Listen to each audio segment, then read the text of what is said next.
You're listening to the Two Guys Talking Podcast Network.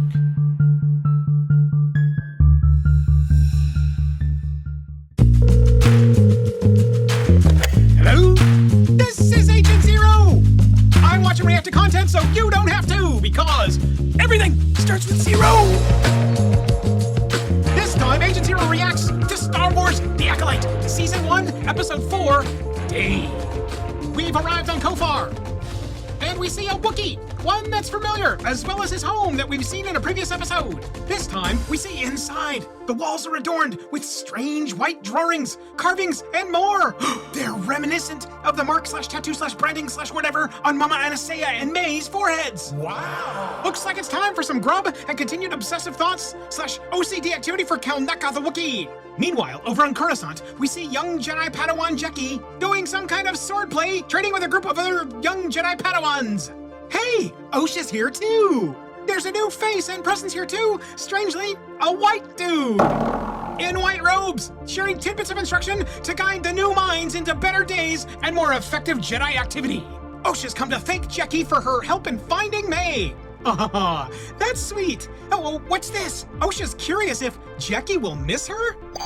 Alrighty then. I guess Osha didn't get to the page inside of the Jedi manual about not interacting with people who are potential witnesses in an ongoing crime spree that involves dead Jedi. Oh, well, that's not important right now. Because, of course, Jeki will mention it. Oh, no, wait, she doesn't either. Oh, well, small things, right? For what it's worth, Osha's given up the hunt for May and letting the real Jedis take over. Jeki wonders if Osha has said goodbye to Jedi Master Soul. The answer is no. Speaking of goodbye, it's time to say goodbye to editing your own video and audio podcasts. You know why? Well, there's a lot of editing work that goes into each and every episode of Agent Zero Reacts. If you're looking for great audio and/or video editing, make sure you check out the trained, seasoned professionals over at Editor Core. Editor Core have thousands of hours of podcast editing done over the last 20 years. Whether you're looking to grow your podcast editing portfolio or just need to dish off the audio or video editing so that you can capture more content, it's time to make your podcast soar with Editor Core. That's editorcore.com. Editorcore.com. Tell them Agent Zero sent ya. Back to this intriguing episode reaction. May and the Q-Man, Kamir, arrive on Kofar. And he's going to take May to the Wookiee Kelneka so she can continue her mission of revenge and complete the deal that she has with her master. He who has a deep voice, a dark helmet with a smile on it, and a red lightsaber. They've got 3 hours of sunlight left, and it's time to go! They head off into the jungle to check the next box in this episode of The Acolyte on Disney+. Time to see what the Jedi are doing. A room filled with 12 Jedi inside of Jedi HQ are reviewing the path of destruction in Dark Assassin May's wake. It's not good. And they're all wondering, who trained May? Master Venestra keeps referring to the 4 Jedi who were stationed on May and Osha's home planet. But were they actually stationed there? Looks like they were there for a series of hours for a visit. Is that going to be considered stationed there? Ah, it's a little thing. Master Venestra is also concerned that the investigation must be done by those in the room so that word that a rogue element doesn't get out to the masses. Alrighty then. Remember, those that want to conceal, reveal. Back on Kofar, on the trail, the Q-Man and May are having yet another conversation that people just simply don't have. Here, I'll prove it to you. Quick, name me some things that a Master Dark Assassin and some clunky dork con man would talk about on their way to murder a Jedi Wookiee and then go and see the Master of the Dark/Sith/whatever they're gonna call it inside this series Force Arts. You see what I mean? Wouldn't being silent also be a priority on their way to Kelneka's home? I'm curious. What is the Wookiee sense of hearing like? Wouldn't they want to not only not be detected, but if they were being surveilled themselves, wouldn't they do everything they could to make sure that people couldn't hear what they're saying? Maybe they should just not say anything. That way they can't share something that they probably and likely shouldn't, especially if it's not germane to the story. I mean, like, what there is of it. Damn it! All we want is good writing and grand storytelling in our Star Wars. Is that too much to ask? Perhaps. Back at Jedi HQ, Sol has found Osha before she leaves and wants her to jump in to lure May into custody.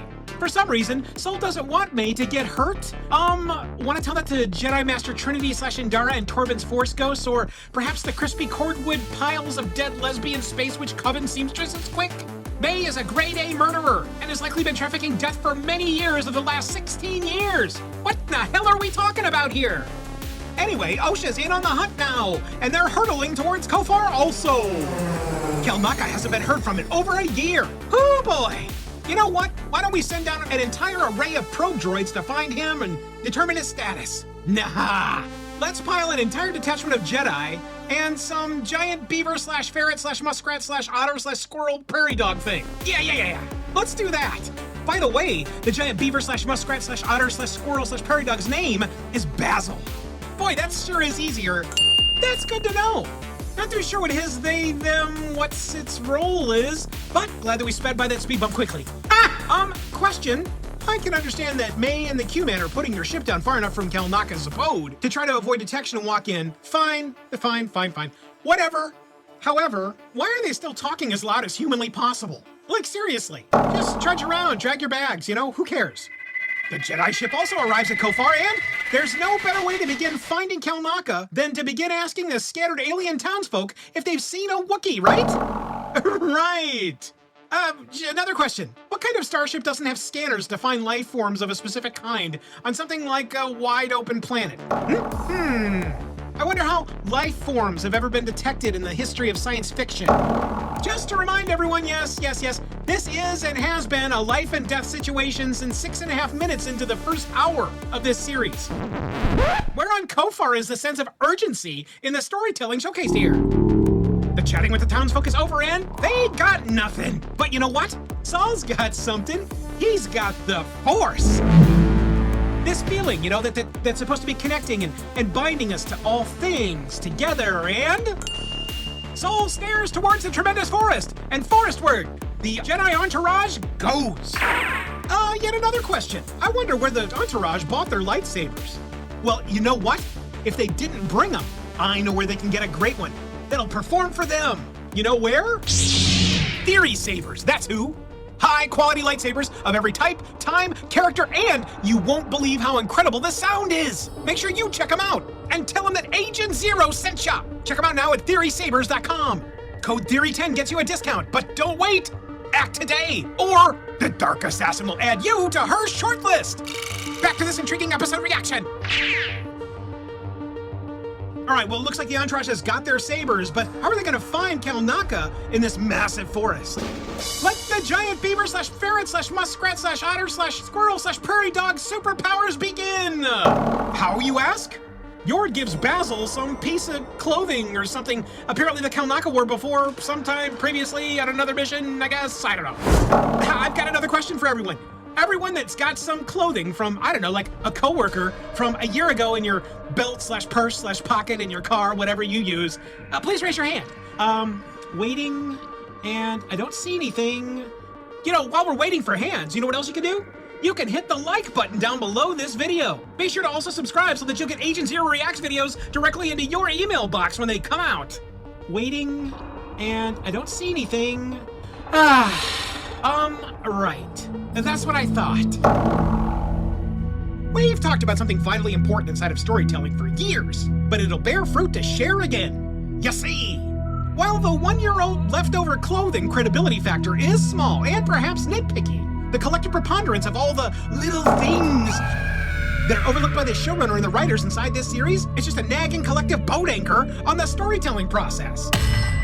Anyway, that's not important right now. What is important is that Basil, the giant beaver slash ferret slash muskrat slash otter slash squirrel slash prairie dog, takes a giant whiff of Kel Naka's old underwear or whatever. Off they all go on the Wookiee hunt.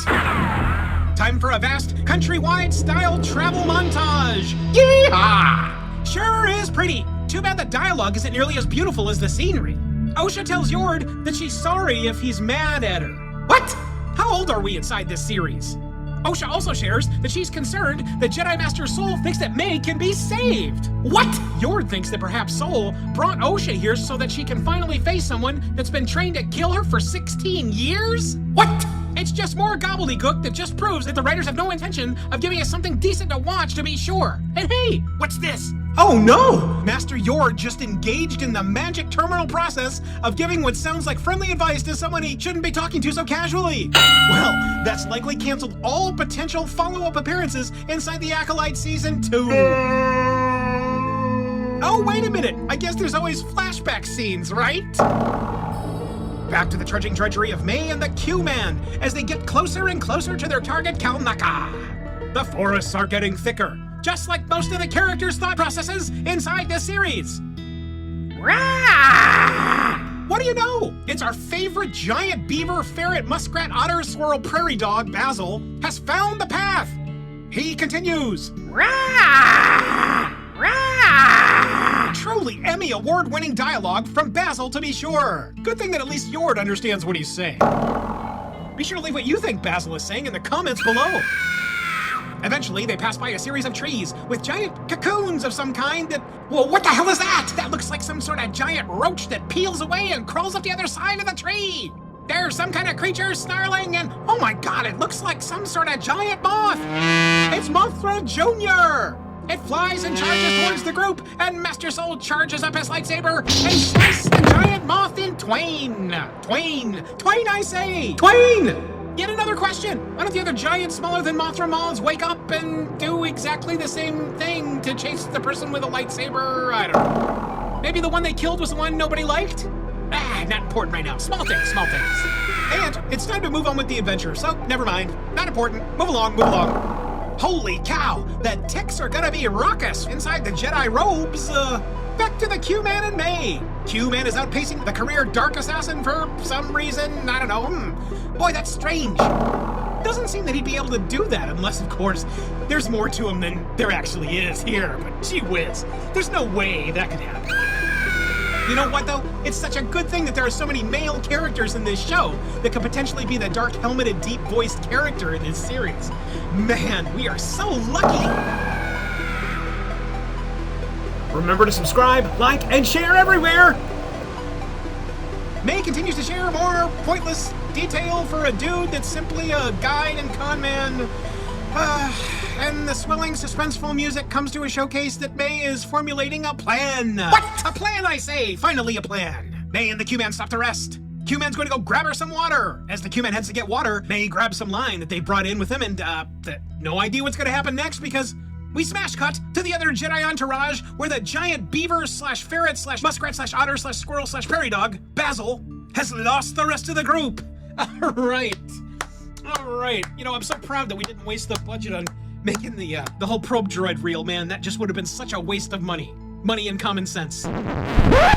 Tennis match smash cut back to May and the Q-Man. Suddenly, a scream. Help! May is calling for help, and then O-Man comes a-running and... Flop! He's caught in a foot noose. What's this? It's a trap! Of course it is. I've got to ask all of you watching / listening, what would make a character like May do something like this? What incentive would she have to turn allegiance at this point?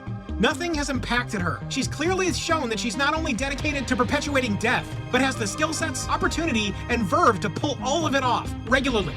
Now, she chooses to do a life's 180 here inside the jungle on the way to kill Kalnaka, so close to her next achievement and master's satisfaction. Poorly written characters are not only showcased when they make pointless decisions, but when there's no common path of reference for the decisions they make other than the script said to do it. It leaves an audience at the attention span point where they were last left, and in this series, the attention spans are already as flighty as the amount of time spent focusing on each team's current activity, flipping back and forth between teams. It's terrible, because you can't possibly make a cogent series of thoughts because of the tennis match. Terrible! Oh, and get this! May is sure that she'll get off scot-free, because she's going to be telling everybody about her master. Oh, sure, that'll satisfy their seeking of justice for the death of their lifelong compatriots. Yeah. They'll likely establish a temple in May's name to honor her, and perhaps put her face on a new piece of galactic tender. You know, the 40 May piece. Yeah, that's the ticket. Oh, and it gets better. I guess May, because of her change of heart and dedication, isn't going to kill Kalnaka, but she is going to leave Q-Man strung up to die. Oh my goodness, how profound. A brave writing choice, to be sure. Good God, that's awesome work. Phenomenal. Time for another piece of pace thrashing as we snap back to the Jedi Reconnoiter team. Soul's having a heart and soul conversation with Osha, who suddenly feels the Force growing within her. Her sense of the Force is allowing her to sense things around her now. Whoa! That's amazing! It's such a great step forward for someone who was ready to bail on her previously dead sister, who then found out she was alive and the merry band of Jedis just a few short hours ago. Again, just phenomenal storytelling. Great work. Thanks, script. Then the script delivers the next bridge to a future episode. You see, Soul will get Osha back together with May, and then he'll share everything that happened back in the day. What a kind man. Phenomenal storytelling. I guess that means that the rest of this episode will be mostly uneventful, because surely they wouldn't kill another chance for yet another flashback scene to tell us what really happened 16 years ago that impacted them all. You know, both young and dead. No way. More filleted storytelling pacing later. And May is thunder stomping through the jungle on her way to Kelnaka's bungalow when... Holy shit, she fell! Oh, hey! Rah! It's giant beaver / ferret / muskrat / otter / squirrel / prairie dog Basil! What's up, man? High five! Rah! Rah! The deftly in tune Basil interpreter Yord hears and understands Basil's screeching and determines that our favorite giant beaver / ferret / muskrat / otter / squirrel / prairie dog has found May. What? The Jedi horde scamper towards the sound of Basil's last snort / snarl, and May, she scampers past Basil and makes her way quickly into Kelnaka's forest-based paradise. But wait a minute. Kelnaka's already dead? It looks as though he's been sliced up by a lightsaber. Wait a minute. That means that somebody killed a Jedi with a weapon. That ain't right. Let me check the manual for killing Jedi. No, that it says it right here. Nope. Not a weapon. No laser. No. What is this? So I guess someone else killed Kelnaka with a weapon? What about all that crap about the weapons being worthless against the Jedi? Boulder Dash! From the wound and an apparent disturbance in the threaded tapestry, May surmises that he's here. The running Jedi finally arrive en masse, and Jedi Master Redshirt number 3 commands that Anyone inside Kelnaka's love shack, come out now! While stationed behind the Jedi skirmish line, Osha suddenly hears something behind her. Something floaty, something flying, something dark, something helmeted, something... It's the deep-voiced, darkly helmeted Sith Master himself, who we'll now be referring to as Darth Joker! His wry silver and red grin becomes shaded with pink as he unleashes his red lightsaber in front of Osha. In response, the Jedi entourage ignite their own many-colored lightsabers and charge toward Darth Joker. Darth Joker flicks Osha like a slithering Sith booger with the threat, whatever it's going to be called for him. I'm not sure at this point what the Force or Thread's pronouns are, sorry. Leave it out in the comments about it, I'll be sure to read it later. Darth Joker then focuses attention on the Jedi and flicks all of the Jedi with one short hand wave. As we snap to black and endure almost 6 entire minutes of credits as we slog towards the end of this only 28-minute episode. And to the next episode, we go! You've just listened to another episode of Agent Zero Reacts. You're a busy person, and Agent Zero watches, so you don't have to. Check out all of our episodes over at AgentZeroReacts.com. That's AgentZeroReacts.com. And remember, everything starts with 0.